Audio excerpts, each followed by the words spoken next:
গেল, কিছুদিন পর হাজবেন্ডও হয়ে যাবে, কিন্তু আমি তো এখনো পর্যন্ত আমার পছন্দের মানুষকে বলতেই পারলাম না যে আমি তাকে কতটা ভালোবাসি। শুধু তাই না, সে তো আমাকে মনে হয় দেখলে এড়িয়ে এড়িয়ে চলে। এখন আমি কি করবো বল? আহা গো আমার সোনা পাখিটা, কি কষ্ট। আচ্ছা লিসা, আমাকে বলতো তুই কাইসারের সাথে কি এমন করেছিস যে কাইসার তোকে এইভাবে এড়িয়ে চলে, তোকে ইগনোর করে? ব্যাপারটা কি? সেটা তো আমি নিজেও জানি না। আমি নিজে জানলে কি তাহলে তার সমাধান করতাম না, তোদের কাছে এসে বলতাম? আমি সত্যিই বুঝতে পারছি না যে সে আমাকে ইগনোর কেন করে। আমার খুব খারাপ লাগে জানিস তো। আমি তাকে আমার মনের কথা বলতে চাই, কিন্তু কিছুতেই বলতে পারছি না। মনে হচ্ছে যদি আমি ওনাকে সবটা বলি, উনি হয়তো আমাকে অপমান করবে অথবা আমার দিকে আর ঘুরেও তাকাবে না, তাই আর কি। এই তোরা দুটা থামবি? আর লিসা, তোকেও বলি হারি বাপু, তুই এতটা গবেট কিভাবে? আচ্ছা তুই একটা জিনিস লক্ষ্য করেছিস, কাইসার কোনো স্টুডেন্টকে ইগনোর করে না, শুধু তোকে ইগনোর করে। কেন? তার কারণ হচ্ছে সে তোর সামনে তার ফিলিংসটা প্রকাশ করতে চায় না। সে তোকে এড়িয়ে যাচ্ছে তার কারণ সে চাইছে না তোর সামনাসামনি হতে। তোর মুখোমুখি হলে সে যদি তার ফিলিংসটা লুকোতে না পারে, তাই সে তোকে এড়িয়ে চলে। আর তুই গবেট কি না কি ভেবে বসে আছিস। যাই হোক, উনি তোকে সত্যি পছন্দ করে, জাস্ট উনি একটু শাই ফিল করে, তাই তোকে বলতে পারছে না। সত্যি বলছিস তে? কিন্তু আমার কেন জানি মনে হচ্ছে তার উল্টোটা। আমি জানি না তুই কোন বেসে এই কথাটা বলছিস, কিসের ভিত্তিতে বলছিস, আমাকে একটু এক্সপ্লেন করবি?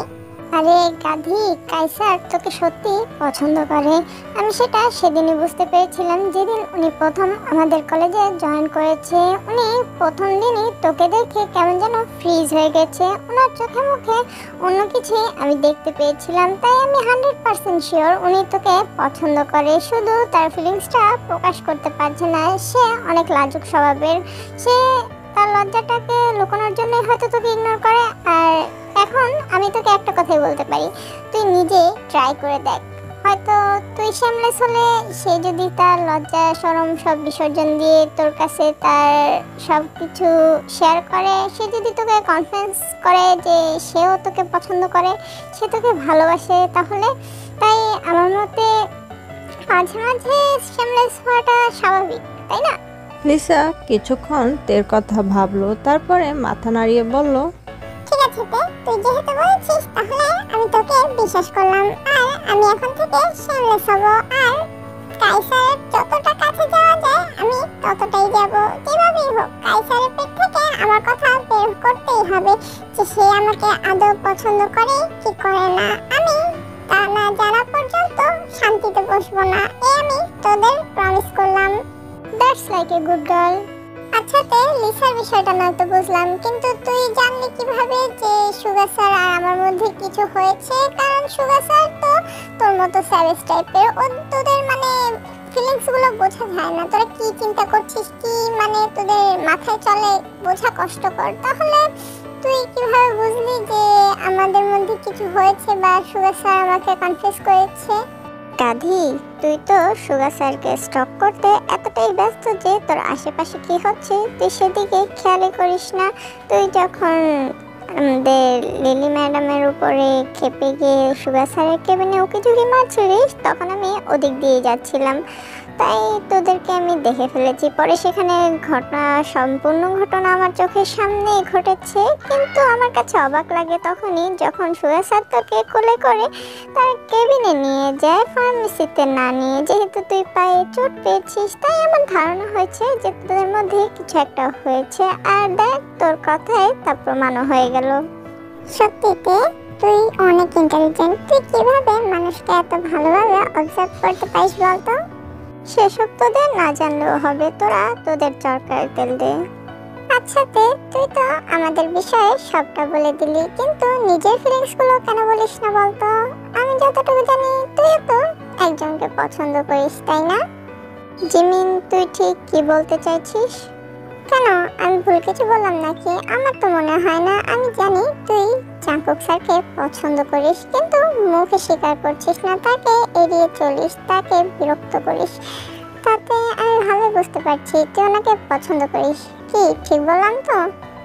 জিমিনের কথায় তে বড় বড় চোখে জিমিনের দিকে তাকায় এবং পরবর্তী মুহূর্তেই তের চোখ শান্ত পানির মতো হয়ে যায়। তের চোখেও কোনো এক্সপ্রেশন দেখা যাচ্ছে না। তা দেখে লিজা একটু ঘাবড়ে যায়। লিসা ঘাবড়ে গিয়ে তাড়াতাড়ি করে পরিস্থিতি স্বাভাবিক করার জন্য জিমিনকে উদ্দেশ্য করে বলে, জিমিন, উল্টাপাল্টা বকিস না তো। দেখতে রেগে গেছে না কি হয়েছে আমি বুঝতে পারছি না। ওর এই চোখ দেখলে আমার এমনিতে ভয় করে। তুই তার উপরে ওকে খেপিয়ে দিচ্ছিস কেন বলতো? ও যেভাবে আছে ভালো আছে। ওর নামে শুধু শুধু উল্টাপাল্টা অপবাদ দিস না। আমি কোনো অপবাদ দিচ্ছি না, যেটা সত্যি সেটাই বলছি। আর ও এখন কেন এভাবে তাকিয়ে আছে সেটা তুই বুঝতে পারবি না। আমি ওর যমজ বোন, ছোটবেলা থেকে ওকে দেখে এসেছি। ও কখন এই শান্ত দৃষ্টি প্রয়োগ করে সেটা আমি খুব ভালো মতোই জানি। অতএব আমি এটাও বুঝতে পারছি যে ওর মধ্যে এখন ফিলিংসটা ঠিক কী কাজ করছে। যাই হোক, আমি আর এসব কথা বলতে চাই না। তবে তে একটা কথাই বলবো, নিজের ফিলিংসগুলোকে লুকানোর চেষ্টা করিস না। সবসময় ফিলিংসগুলোকে লুকিয়ে রাখতে সেটা যে ভালো দিকে যায় এমনটা নয়। এমনও হতে পারে তোর কাছের একটা জিনিস অতি সহজে অন্য কারো হয়ে যাবে। তাই সময় থাকতে নিজের ফিলিংসগুলোকে শেয়ার করতে শিখ। তে কিছুই বলে না, শান্ত দৃষ্টিতে ওদের দিকে তাকিয়ে থাকে। কিন্তু পিছন দিক থেকে ওদের দুজনের কথা যে কেউ একজন শুনে ফেলেছে ওরা টেরই পায়নি। হ্যাঁ, কাই আর জাংকুক ক্যান্টিনে প্রবেশ করছিল। ওদের তিনজনকে বসে থাকতে দেখে সেদিকে আসার চিন্তা করছিল, কিন্তু পরবর্তী মুহূর্তে জিমিনের কথা শুনে ওদের পা আটকে যায়। ওরা আর ওদের কাছে যায় না। ওরা পিছনে দাঁড়িয়ে ওদের সম্পূর্ণ কথাটা শুনে। জাংকুক, এটা কি হলো? দেখি সত্যি তোকে পছন্দ করে? আই ডোন্ট নো, বাট ওর বিহেভিয়ারে তেমনটা মনে হয় না। তাহলে তোর কি মনে হয়? আমার তো কিছু একটা ঘটকা লাগছে। হয়তো তে তোকে পছন্দ করে, তা না হলে জিমিন শুধু শুধু এ কথা কেন বলবে? কে জানে, আমি তো আর এত কিছু জানি না। আর আমি তের মুখের এক্সপ্রেশন দেখেও বুঝতে পারবো না, কারণ আমি ওর পিছনে দাঁড়িয়ে আছি। আমি জিমিনের চোখ দেখে বুঝতে পারছি জিমিন কথাটা সিরিয়াস হয়ে বলছে, কিন্তু লিসার চোখ দেখে বোঝা যাচ্ছে ও কিছু একটা নিয়ে ভয় পেয়ে আছে। আমি তো তেকে দেখতে পাচ্ছি না, তাই ওর ফিলিংসটাও আমি বুঝতে পারছি না। আর আমি এসব বিষয়ে মাথা ঘামাইও না। তে যদি সত্যি আমাকে পছন্দ করে থাকে সেটা ওর সমস্যা, আমার না। আমি যে কারণে এই ভার্সিটিতে এসেছি, আমার লক্ষ্য পূরণ হলে আমি এখান থেকে চলে যাব। আমার নিজের বিজনেস দেখতে হবে। আমার এখানে থেকে কাউকে সময় দেওয়ার মতো সময় আমার নেই। হ্যাঁ হ্যাঁ, তোমার তো এখানে থেকে কাউকে সময় দেওয়ার মতো সময় নেই, কিন্তু অথচ একজনের জন্য নিজেই অপেক্ষা করে এই ভার্সিটিতে এসেছো। যাই হোক, এসব কথা বলি না। এখন চলো ক্যান্টিনে গিয়ে বসি, তারপর দেখি কি হয়। ঠিক সেই সময় সুগা পিছন থেকে এসে ওদের দুজনের পিঠে চাপড় মেরে বলে, কিরে, তোরা এভাবে মূর্তির মতো এখানে দাঁড়িয়ে আছিস কেন? কিছু না, চল গিয়ে বসি। এই বলে ওরা তিনজন একটা টেবিলে গিয়ে বসে, যেটা তেজের টেবিল থেকে কিছুটা দূরে। জিমিন সুগাকে লক্ষ্য করে আর লজ্জায় লাল হয়ে যায়। জিমিন মিটমিট করে হাসছে আর বারবার করে আর চোখে সুগাকে দেখছে। সুগাও বিষয়টা বেশ এনজয় করছে। এসব আবার কাই আর জাংকুকও ভালোই বুঝতে পারছে, আর ওরাও একে অপরকে চোখের ইশারায় দেখিয়ে তার মজা নিচ্ছে। ঠিক সেই সময় একটা ছেলে তের কাছে এসে বলে, তে আপু, তুমি আমাকে ডেকেছিলে? হ্যাঁ যেও, দরকার ছিল, বস এখানে। ছেলেটা গিয়ে তের পাশে বসে। এবার বলো কি দরকার? এ হলো জেহব, তে আর জিমিনের ফুফাতো ভাই। আসলে জেহবের বাবা মা একটা দুর্ঘটনায় মারা যান। তারপরে বোগাম আর জেনি মিলে জেহবকে অ্যাডপ্ট করে। তারপর থেকে ওরা হয়ে যায় জেহবের ফ্যামিলি, আর জেহবও সেটা মেনে নেয় এবং ওদের ভাই হিসেবে থেকে যায়। বোগাম আর জেনিও এতে বেশ খুশি। হ্যাঁ বলছি, তারা লিসা আমার ল্যাপটপটা দিত। লিসার সাথে সাথে নিজের ব্যাগ থেকে তের ল্যাপটপটা বের করে দেয়। তা দেখে জিমিন লিসার দিকে একবার তাকিয়ে তারপর তের দিকে তাকিয়ে তেকে উদ্দেশ্য করে বলে, কিরেতে, তোর ল্যাপটপ লিসার কাছে কেন? আসলে জিমিন, আমার ল্যাপটপটা নষ্ট হয়ে গেছে, আর কালকে অ্যাসাইনমেন্টের জন্য আমি তের ল্যাপটপটা নিয়ে গেছিলাম, তাই আর কি ওর ল্যাপটপটা আমার কাছে। ও আচ্ছা। সে নিজের ল্যাপটপটা নিয়ে কিছু একটা করছে, তা দেখে জেহব ভালোই বুঝতে পারে যে ও ফেঁসে গেছে। জেহব যেই না উঠে যেতে নেবে তখন তে বলে, চুপচাপ নিজের জায়গায় বসে থাক, এখান থেকে এক পা লড়বি তো তোর খবর আছে। আর আমি যেই প্রজেক্টটা বের করে দিচ্ছি ওই প্রজেক্টটা আমাকে 2 দিনের মধ্যে তুই কমপ্লিট করে দিবি, আমি বলে রাখলাম। আপু গো, তে আপু গো, তুমি আমার সাথে কোন জন্মের শত্রুতা মেটাচ্ছ বলো তো? তুমি আমার সাথে এমনটা কেন করছো? আমি সবেমাত্র ভার্সিটিতে পা দিয়েছি, আর এর মধ্যেই তুমি আমাকে এসব ব্যবসার ঝামেলাতে জড়াতে চাইছো। তুমি ভালো করেই জানো যে এসব আমার মাথায় কিছুতেই ঢোকে না। আর তুমি কেন আমাকে এসবে জড়াতে চাইছো বলো তো? তুমি তো এসব ভালোই বোঝো, তুমি বাবার বিজনেসটা হ্যান্ডেল করো না, কেন আমাকে এসবে জড়াচ্ছ? আমি নয়তো নিজের লাইফটা একটু এনজয় করি, প্লিজ। দেখ যে হোক, মেয়েদের মতো এসব নাকে কান্না আমার সামনে একদম করতে আসবি না, আমার এসব একদম বিরক্ত লাগে। আর হ্যাঁ, কি বলছিলি যে বাবার বিজনেস আমি সামলাবো? আমি এখন যা করছি ততটুকুই, এর বেশি আমি বাবার বিজনেসে হাতও লাগাবো না। সবটা ফিউচারে তোকে দেখতে হবে। জিমিনের তো বিয়ে হয়ে যাবে, আর আমিও যদি বিয়ে করে ফেলি তাহলে আমার হাজবেন্ডের বিজনেসে হাত বাড়বো, কিন্তু আমি বাবার বিজনেসে হাত লাগাবো না, আর সেটা তোকেই করতে হবে। আর তাই আমি থাকতে থাকতে তোকে যতটুকু ট্রেন করা যায় আমি করে যাব। তের কথায় জেহব আর কিছুই বলতে পারলো না। অন্যদিকে জিমিন আর লিসা তো জেহবের অবস্থা দেখে মুখ টিপে টিপে হাসছে। একদম ঠিক হয়েছে, বুঝুক খেলা। আগে আগে প্রেম করেছে, এখন তার প্রেমিকার দায়িত্ব নেওয়ার জন্য তে প্রেশার দিচ্ছে। আমি মনে করি এটা একদম পারফেক্ট ওর জন্য। তুই কথাটা মন্দ বলিস নি জিমিন, কিন্তু তারপরেও আমার জেহব বেচারার জন্য বেশ কষ্ট হচ্ছে। বেচারা অল্পতেই ফেসে গেল, আর তেও হচ্ছে নাসর বান্দা, কিছুতেই ছাড়বে না। এই বলেই দুজনে অট্ট হাসিতে ফেটে পড়ে। তে কিছুই বলছে না, শান্তভাবে বসে বসে নিজের ফোন স্ক্রল করছে। তখন জেহব তেকে উদ্দেশ্য করে বলে, আচ্ছা তে আপু, আমার আর কি করার? আমি তো তোমার উপরে কোনো কথাই বলতে পারি না। ঠিক আছে, আমি 2 দিনের মধ্যে প্রজেক্ট এটা কমপ্লিট করে দিব, কিন্তু এখন তুমি ওয়াইনের সাথে কথা বলো। ওয়াইন সেই কখন থেকে আমাকে ফোন করেই যাচ্ছে তোমার সাথে কথা বলার জন্য। ওয়াইন আমার সাথে কথা বলতে চেয়েছে কখন? আর তুই এখানে এসেছিস 10 মিনিটেরও উপরে হবে। তোর কি আক্কেল জ্ঞান বলতে কিছু নেই? এখন কোনো কথা না বলে তাড়াতাড়ি ওয়াইনকে ফোন লাগা। জেহব মুখটা কাচুমাচু করে সাথে সাথে ওয়াইনকে ফোন করে। ওয়াইনকে ফোন করার সাথে সাথে ওয়াইনও ফোনটা রিসিভ করে, আর জেহব ফোনটা তের সামনে এগিয়ে দেয়। হাই তে আপু, কেমন আছো? সরি গো, আমি তোমার সাথে অনেকবার যোগাযোগ করতে চেয়েছি, কিন্তু এই জোহরের বাচ্চা তোমার সাথে আমার কথাই বলিয়ে দেয়নি, তাই তোমার সাথে যোগাযোগ করতে এতটা দেরি হয়ে গেল। আমি ওর কাছে তোমার ফোন নাম্বার চেয়েছি, ও দিতে রাজি হয়নি। বলেছে কি জানো, যে আমি নাকি তোমার সাথে কথা বললে ওকে ভুলে যাব, তাই আমাকে তোমার ফোন নাম্বার দেয়নি। ওয়াইনের কথা শুনে তে রাগী দৃষ্টিতে জেহবের দিকে তাকায়। জেহব তো ভয়ে সে বারে বারে ঢোক গিলছে। এবার তে ফোন স্ক্রিনের দিকে তাকিয়ে নিজের হাতের ইশারায় সাইন ল্যাঙ্গুয়েজে বলে, ওর খবর আমি পরে করছি। তোমার কি অবস্থা? তোমার কানের অপারেশনের কি হয়েছে? অপারেশন সাকসেসফুল তো? তের ইশারা দেখে ওয়াইন একগাল হেসে বলে, হ্যাঁ তে আপু, আমার অপারেশন সাকসেসফুল। কিছুদিন পর তোমাকে আমার সাথে কথা বলার জন্য আর সাইন ল্যাঙ্গুয়েজ ইউজ করতে হবে না, আমি সরাসরি তোমার কণ্ঠ শুনবো। আর আমার অপারেশন সাকসেসফুল হয়েছে, আমি এখন অনেকটা ভালো আছি, আর 2-1 দিনের মধ্যে আমি দেশে ফিরছি, আর তোমার সাথে অনেক গল্প করব, তোমার কণ্ঠ শুনবো। আমি খুব এক্সাইটেড।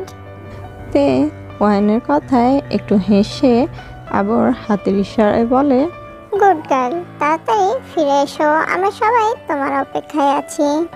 তারপর ওয়াইন আর তে একে অপরকে বিদায় জানিয়ে ফোন রেখে দেয়। ওয়াইন হচ্ছে জেহবের গার্লফ্রেন্ড। জেহব আর ওয়াইন কলেজ লাইফ থেকে একে অপরকে ডেট করছে। আসলে ওয়াইন কানে শুনতে পায় না, তাই প্রথম প্রথম জেহব যখন ওয়াইনকে প্রপোজ করে, ওয়াইন জেহবকে রিজেক্ট করে দেয়, কারণ ও কথা বলতে পারলেও কানে শুনতে পেত না। তাই ওর অপোজিটে যেই থাকতো তাকে হয়তো ওয়াইনকে লিখে বোঝাতে হতো, আর তা না হলে সাইন ল্যাঙ্গুয়েজে মাধ্যমে ওকে কথা বলতে হতো। তাই অয়ন প্রথম জেহবকে ইগনোর করতো, কিন্তু পরবর্তীতে জেহব তেকে সবটা খুলে বলে আর তে সাথে সাথে তার বাবা মাকে নিয়ে অয়নের বাসায় যায় এবং বিয়ের প্রস্তাব রাখে, ওদের এঙ্গেজমেন্ট করায়। এঙ্গেজমেন্টের পরপরই অয়নের বাবা মা সিদ্ধান্ত নেয় যে তারা অয়নের কানের ট্রিটমেন্ট করাবে এবং সেজন্য ইউএসএ যায় ওর অপারেশনের জন্য। আর অয়ন 2-1 দিনের মধ্যেই ইউএস থেকে ফিরে আসবে, কারণ অয়নের কানের অপারেশন সাকসেসফুল হয়েছে আর অয়ন এখন সুস্থ হয়ে গেছে। আচ্ছা, এখন অনেক হয়েছে, আমি গেলাম, আমার কিছু কাজ আছে। আর যে হোক, তোকে যে টাস্কটা দিয়েছি সেটা সুন্দর মতো কমপ্লিট করে রাখবি। এইতে একা একা কোথায় যাচ্ছিস? আমাদের জন্য দাঁড়া, আমরা তো যাব। তারপর ওরা 3 জন সেখান থেকে চলে যায় আর জেহবও বসে বসে নিজের প্রজেক্ট কমপ্লিট করতে শুরু করে। Wow, not bad. তে সাইন ল্যাঙ্গুয়েজও জানে? হ্যাঁ, ও সাইন ল্যাঙ্গুয়েজও জানে। আসলে আমি জিমিনের কাছ থেকে শুনেছি, যখন জেহব আর ওয়াইন ডেট করার কথা চিন্তা করছিল কিন্তু ওয়াইন রাজি ছিল না জেহবের প্রস্তাবে, তখন জেহব এসে তেকে সবটা বলে। আর যখন তে জানতে পারে যে ওয়াইন কানে শুনতে পায় না, তাই ওয়াইনের সাথে যোগাযোগ করার জন্য, মানে ওয়াইনের সাথে কথা বলার জন্য তে সাইন ল্যাঙ্গুয়েজ শিখেছে, তাও 2 দিনের মধ্যে। আমি সত্যি এই সাবজেক্টটা যখন জেনেছি আমি বেশ অবাক হয়েছি। এই মেয়েটা সত্যি অদ্ভুত। হ্যাঁ সুগা ভাইয়া, ঠিকই বলেছ, অদ্ভুত, ঠিক তোমার মতো। কায়ের কথায় জাংকুক অট্টহাসিতে ফেটে পড়ে। কায়ও হাসছে, সুগা ভ্রুকুচকে ওদের দিকে তাকিয়ে আছে। আজকে তে ভার্সিটিতে এসে সোজা লাইব্রেরিতে চলে গেছে, ওর কয়েকটা বুক ইস্যু করানো দরকার ছিল। তাই অন্যদিকে জিমিন আর লিসা ক্যান্টিনে বসে বসে আড্ডা দিচ্ছে। আচ্ছা জিমিন, তুই কালকে যে তেকে ওই কথাটা বলেছিস, তুই কি শিওর যে আসলে তে জাংকুক স্যারকে পছন্দ করে? আমি শুধু শিওর না, আমি 100% শিওর, কারণ আমি ছোটবেলা থেকে তেকে চিনি। তে শুধুমাত্র তাদেরকে জ্বালাতন করে যে ওর পিছনে লাগে, এছাড়া ও সহজে কারোর সাথে তেমন একটা ভেজাল করে না। কিন্তু জাংকুক স্যার আসার প্রথম থেকে আমি দেখছি ও কেমন একটা অদ্ভুত ব্যবহার করছে। জাংকুক স্যার ওকে কিছু বোঝালে ও সেটাকে গুরুত্ব দিচ্ছে না। জাংকুক স্যার ওর সাথে কথা বলতে চাইলে ও কেমন জানি এড়িয়ে যাচ্ছে। তাতে আমার সন্দেহ হয়েছে যে তেও জাংকুক স্যারকে পছন্দ করে, কারণ আমি ওর যমজ বোন, ওর 9 নক্ষত্র আমার সবই জানা, তাই আমার বুঝতে এতটুকু সমস্যা হয়নি। তাহলে তুই কালকে ওই কথা বলাতে কেমন রেগে গিয়েছিল কেন? তোকে কে বলেছে যে তে রেগে গেছিল? তা নয় তো কি, তে চোখ দেখে বোঝা যাচ্ছিল ও ভীষণ রেগে গেছে, কারণ তে রেগে গেলে ওর ফেশিয়াল এক্সপ্রেশন বোঝা যায় না, ওর চোখ একদম শান্ত থাকে, ঠিক বরফের ন্যায় ঠান্ডা। তাই আমি 100% শিওর যে ও কালকে ওই কথা বলাতে রেগে গেছিল। তুই কচু জানিস, তুই তের শান্ত দৃষ্টি দেখে বলছিস যে ও রেগে গেছিল? ও শান্ত দৃষ্টি তখনই থাকে যখন ও রেগে যায় আরেকটা কারণেও আছে, সেটা হলো যখন ও কোনো কিছু লুকানোর চেষ্টা করে, মানে ও কোনো কিছু নিয়ে ঘাবড়ে গেছে, ও সেই জিনিসটা কাউকে বুঝতে দিতে চায় না, তখনই ওর দৃষ্টি শান্ত হয়ে যায়।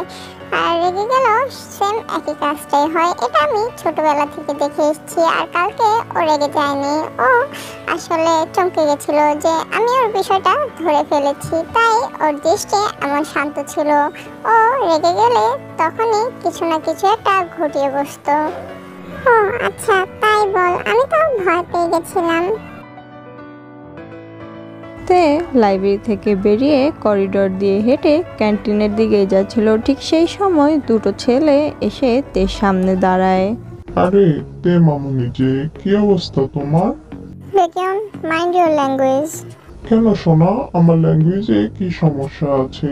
তোকে সে কবে থেকে বলে যাচ্ছি যে আমি তোকে পছন্দ করি, ভালোবাসি, তুই আমাকে পাত্তা কেন দিচ্ছিস না? কি সমস্যা তোর? কিসের এত অহংকার তোর? এই রূপের যদি রূপ না থাকে তখন তুই কি করবি? হ্যাঁ, ও রিয়েলি? তুই ঠিক কি করবি আমার? আয় দেখি তো তুই আমার কি করতে পারিস। তে শান্ত দৃষ্টিতে বেকনের দিকে তাকিয়ে থাকে। বেকন এবার নিজের দাঁত মুখ খিচে তের দিকে এগিয়ে আসতে নেয়, কিন্তু তে কিছুই বলে না। তে এবার বেকিয়নের নাক বরাবর ঘুষি মেরে দেয়। বেকিয়ন কিছু বলার আগে ছিটকে মাটিতে পড়ে যায় এবং ওর নাক দিয়ে কলকল করে রক্ত পড়তে শুরু করে। ওর নাক ধরেই বসে আছে। ওর পাশে ছেলেটি যেই নাতের উপর আক্রমণ করতে যাবে তে সাথে সাথে ছেলেটিকে মেরে আত্মহত্যা করে দেয় এবং ওদের দিকে তাকিয়ে বলে, আমার বাবা আমাকে শুধু স্যাভেজ হওয়া শেখায়নি, আমাকে সেলফ ডিফেন্সও শিখিয়েছে, আর সেটাই কিছুটা আমি তোদের মতো কুত্তার উপরে প্রয়োগ করলাম। যাই হোক, নিজের হাতটা নোংরা করে ফেলেছি, আর তোদের মতো কুকুরের চেহারা দেখতেও আমার মনে চাইছে না। যাই হোক, বাই বাই। আমার সামনে আর দ্বিতীয়বার আসিস না, তা না হলে আজকে তো শুধু নাক ফাটিয়েছি, পরের বার ঠ্যাং ভেঙে রেখে দেবো। এই বলেইতে গুনগুন করে গান গাইতে গাইতে ঠোঁটের কোণে একটা বাঁকা হাসি নিয়ে সেখান থেকে চলে যায়। এতক্ষণ ধরে এত কিছু একজন লোক দূর থেকে দাঁড়িয়ে দেখছিল। সে আর কেউ না, জাংকুক এতক্ষণ ধরে সবটা দেখছিল। সে মনে হয় তার জায়গায় ফ্রিজ হয়ে গেছে। জাংকুক লড়তে চড়তে পারছে না। জাংকুকের পুরো শরীর যেন অসাড় হয়ে আসছে। জাংকুক আর কোনো কথা না বলে সোজা সুগার কেবিনে চলে যায়। সুগার কেবিনে গিয়ে জাংকুক দেখে যে কায়ো সেখানে উপস্থিত। আরে জাংকুক, কি হলো? এভাবে হন্তদন্ত হয়ে আমার কেবিনে ঢুকলি, কিছু কি হয়েছে? সুগা ভাইয়া, আমার তোর কাছে কিছু কোশ্চেন আছে, তুই আমাকে ঠিক ঠিক উত্তর দিবি। ঠিক আছে, কি কোশ্চেন সেটা তো আগে বল। জাংকুক একটা দীর্ঘ নিঃশ্বাস ফেলে বলে, 6 মাস আগে সেই মেয়েটা কি পেয়েছিল? তুই ঠিক কোন মেয়েটার কথা বলছিস? চলো আমরাও ফ্ল্যাশব্যাক থেকে ঘুরে আসি, জেনে আসি 6 মাস আগে কি হয়েছিল। জাংকুক কোন মেয়ের কথা বলছিল।